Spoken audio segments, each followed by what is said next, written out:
What's going on, everybody on YouTube? Flickerman coming back at you with another film review. This one's going to be Spider-Man Far From Home. I just saw it last night, so it's pretty fresh in the old noggin.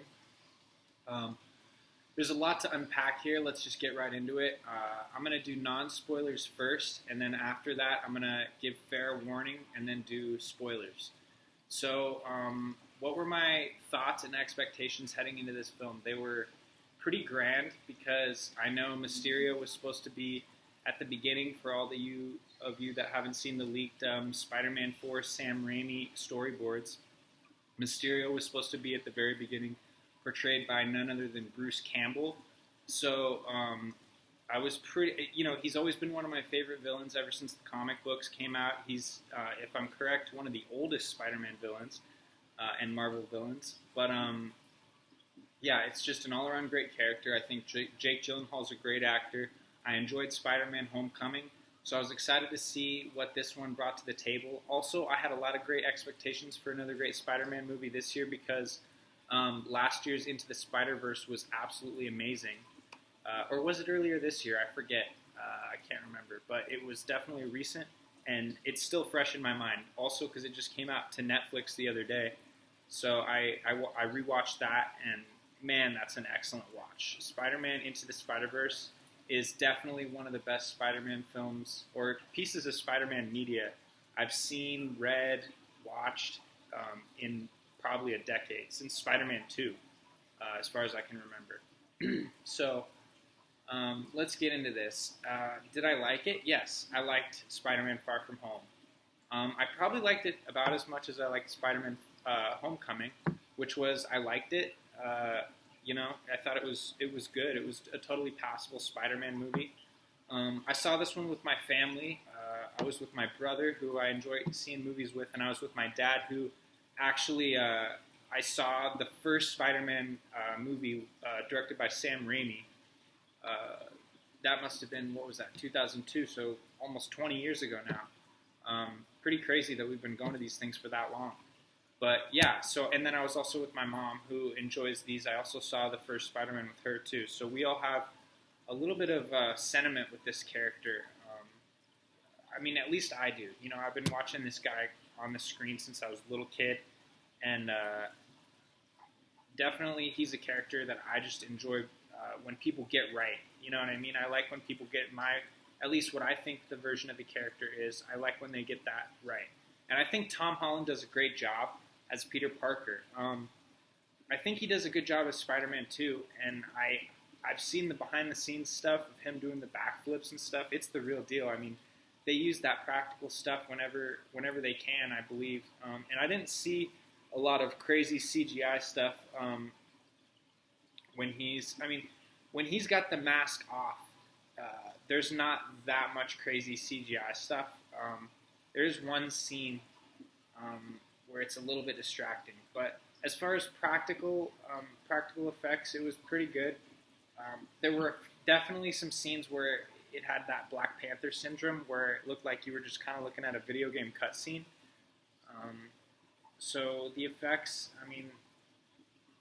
they weren't as good as they could have been, in my opinion. It seemed like they were relying a little bit too much on the CG.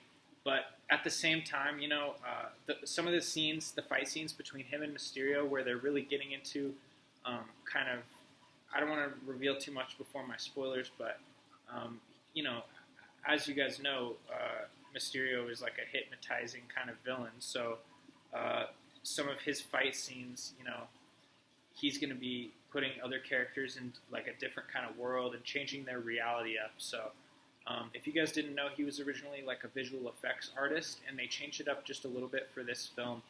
I like what they did with the character, but they could have gone into it a little bit more with the lore.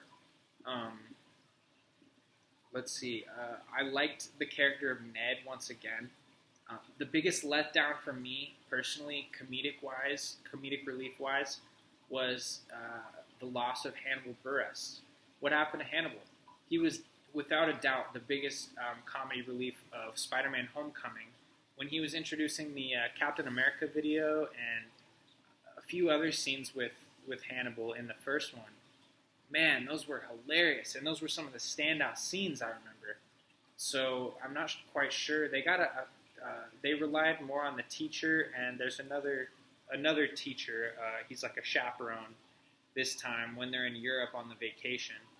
So I think that they thought maybe Hannibal might have gotten too expensive. I don't know, because Hannibal's just one of the most popular comedians for sure right now, as he should be. I mean, he's definitely top 10 stand-ups alive right now, for sure, if not top 5.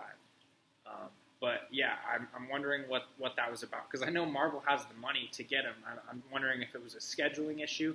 I also heard him on Joe Rogan talk about movies where they would hire him and then they would keep him around and get him into costume and then just keep him waiting for like a few days and not have him shooting at all, and just kind of wasting his time, even though he's obviously getting paid. And I was wondering, what movie could that have been? And it has to be Spider-Man: Homecoming, right? I mean, Hannibal's not in that many films. He was in Broad City a bunch, but he was specifically talking about like big blockbuster films and how he doesn't like to do them in this podcast. So I'm thinking it's got to be Spider-Man: Homecoming, leaving a bad taste in his mouth or something. So anyway, that was a disappointment for me. Right away, I was like, "Where's Hannibal?" But Ned, Ned's funnier than ever. Another character I really liked in this one, more than I liked in Homecoming, was MJ. They really did a little bit better of a job of fleshing her out. And no, she did not end up to be Nick Fury's daughter, which was a speculated rumor online. I heard that probably about 6 months ago from sources that had said that they were confirmed, which I guess now weren't. But yeah, I thought the characters were done pretty well, and everything just felt like a good Spider-Man movie. It felt like a passable Spider-Man movie, nothing too crazy, a little cartoony for my taste, but some of the character moments, they were good. A nice send-off to Tony Stark. It was kind of a tribute.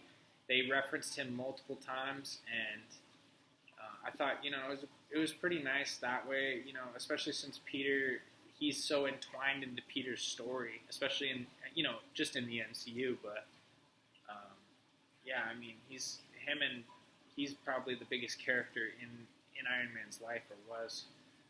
So that was, and again, just like they did in Spider-Man: Homecoming, they tie this villain deep into the MCU lore. So it really seems like they had a big writer's room of people that were just like, okay, what's a crazy reason that we can look back and that holds, and that's not retconning anything, that's not doing this and that. What's a crazy reason that someone would have to want to, kill Tony Stark or one of the Avengers or whatever, you know what I mean? And therefore it targets Spider-Man. So that the villain and his or her reasoning behind the target of attack or whatever is it makes sense. So it seemed like they did a good job with that. Overall, I think it was a good, passable Spider-Man film. Nothing crazy. A little cartoony for my taste. That's about, I think, all I could say. I've tried really hard not to spoil anything, although I kind of did when I said that there was a certain fight scene going down. But, okay, so this is your warning for spoilers right here. If you don't want to have anything spoiled for you, I would highly recommend seeing this film first. It's pretty good, especially if you're a Spider-Man fan. If you're not so much a Spider-Man fan, maybe check out Into the Spider-Verse for its unique animation and excellent writing, or Spider-Man 2 by Sam Raimi if you really like Spider-Man sequels or just want to see a good version of Spider-Man on the screen. Okay, so that's your spoiler warning right there. 3, 2, 1. So the big spoiler in this one is that there is no multiverse and Mysterio is lying. And if you've read the comics at all, you know he's a liar. I mean, you could probably tell it by the trailer that this guy is not telling you the truth, and he's not being quite honest with Peter or even Sam Jackson or anyone, Maria Hill or anyone in S.H.I.E.L.D., he's basically using drones to project these villains, and then he's pretending to stop them. And then basically what's happening is this guy, I mean, the similarities to the, I think it was a theater troupe in the comics, and he was using his theater troupe to kind of concoct, and each person had a role, and then Mysterio had the main role, Quentin Beck, the visual effects artist. So it was kind of similar to that. It was all the people that Tony Stark had wronged in his company, and all these people had banded together with Quentin Beck and faked this multiverse thing. One person was creating explosions, one person was creating sound, one person was creating, flying the drones, and then at the end, Quentin Beck would line up with the hologram and then, project himself and look like the hero and make Spiderman look bad or whatever it was. So that was a pretty good twist. They did it. I like the way they did it right when they show you the twist, because Spider-Man gives his glasses to Quentin and says, "Oh, here's like basically the most deadly array of weapons in the whole world, that could target anything, and I just met you." And it was given to me by a longtime friend that just died. Here, you should have these glasses instead, which was such a dumb move, but the movie had to happen somehow, I guess. And right when that happens, he leaves the bar where they're talking, and everyone just is like a simulation. Like, they all just start disappearing, and like the scenery starts changing. And so I really like how they did that, how they pulled the twist off, and how how they pulled the curtain up, or whatever.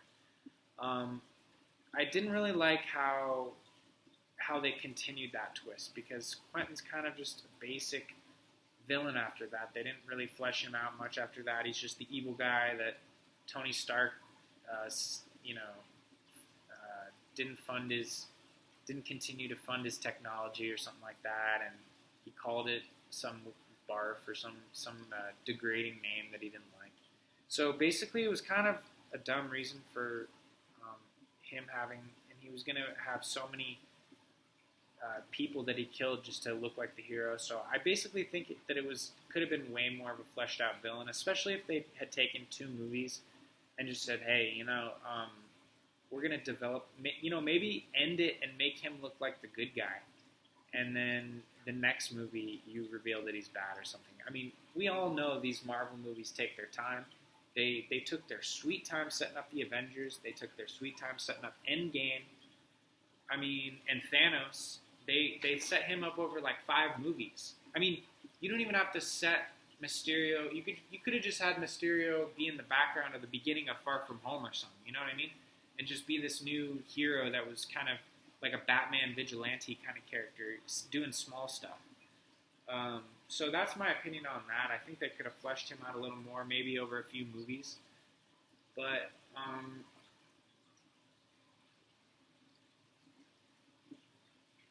had to get my unsweetened tea on. Anytime a video's over like 10 minutes, I'm going to have to take a drink in between. But for the most part, these videos are going to be run and gun style like this.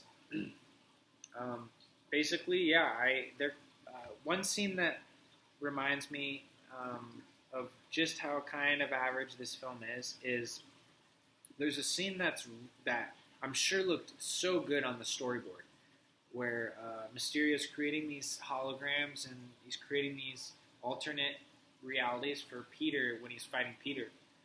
And man, he creates Iron Man crawling out of his grave, and it's like a half Iron Man, half skull, you know what I mean?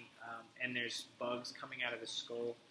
And the way that I'm describing it, probably, if you haven't seen the film and you just skip straight to spoilers, I feel bad for you, but if you haven't seen it and you're just hearing me describing it, it probably sounds awesome, right? It doesn't look that cool. The way that they actually pulled it off and did it, the animation of that scene looked pretty cheesy to me, and it took what could have been like a really emotional scene and creepy scene. I mean, that Iron Man just died, and to see his corpse rotting underneath that helmet, they took a really what could have been a really unsettling scene and made it kind of corny with the animation style. I'm not even talking about, it wasn't bad animation. It's just the animation style made it look kind of, just kind of corny and just kind of cartoony, kind of like Saturday morning style. So that was kind of weak. I liked some of the humor between Sam Jackson and Peter. There was some kind of funny humor where they were talking about, it's inappropriate to give you your phone number at a funeral, and they were arguing about that. I think that was like some pretty funny banter. I always like weird banter like that, where it's like you really think about that exchange of words, and you're like, why is that in a Spider-Man film? Like, why am I watching this in a Spider-Man film? But there's a lot of stuff like that. The first 20 minutes are just him on like a field trip, and if you were just taking someone that didn't really know anything about Spider-Man, they would be like, what is this? I'm sure. I don't know. It's very episodic. Lots of times in Marvel movies, people get to the screen and they're like, oh, I'm Hawkeye's brother. I'm this and that. Like, I do this, and I'm Tony Stark's assistant, whatever, this and that. And it's usually delivered pretty well, but they exposit. And this one, they didn't really do that. My parents aren't really big MCU fans. And so, yeah, it didn't really do that for them. But other than that, I'm up to date with all the MCU stuff, so it wasn't a problem for me. After credit scenes are really great. It turns out Nick Fury was the Skrull the whole time. And then there's another end credit scene where a lot of my audience, I had a pretty packed theater, and my audience was pretty silent the whole time. But during that first after credit scene, when J. Jonah Jameson, played by J.K. Simmons, comes out on that screen, there was audible gasps in my audience, and I heard my audience for the first time in the whole film, which was funny because it was over. But yeah, it was legendary for them to get him. Who else are you going to get? It would be stupid not to get J. Jonah Jameson. So yeah, other than that, I think the film was pretty good. I would recommend it to anyone that's a Spider-Man fan. I hope you like the spoiler discussion and the review. And subscribe for more. I'm going to be doing a ton more reviews and some spoiler discussions, probably a few look backs too. I just rewatched Taxi Driver, which I may analyze and review soon. That's a daunting one though, because I know there's just so much there, and it's a simple film, but there's so much to analyze there, and I think that I've seen a lot of people that don't really know what they're talking about when it comes to that film. So it's definitely a daunting task to try to talk about it at all. I don't like to talk about films when I don't feel like I know much about them, or when I haven't even studied them much. But yeah, we'll see what happens with this channel, and I thank you guys for watching and subscribing. Thanks again.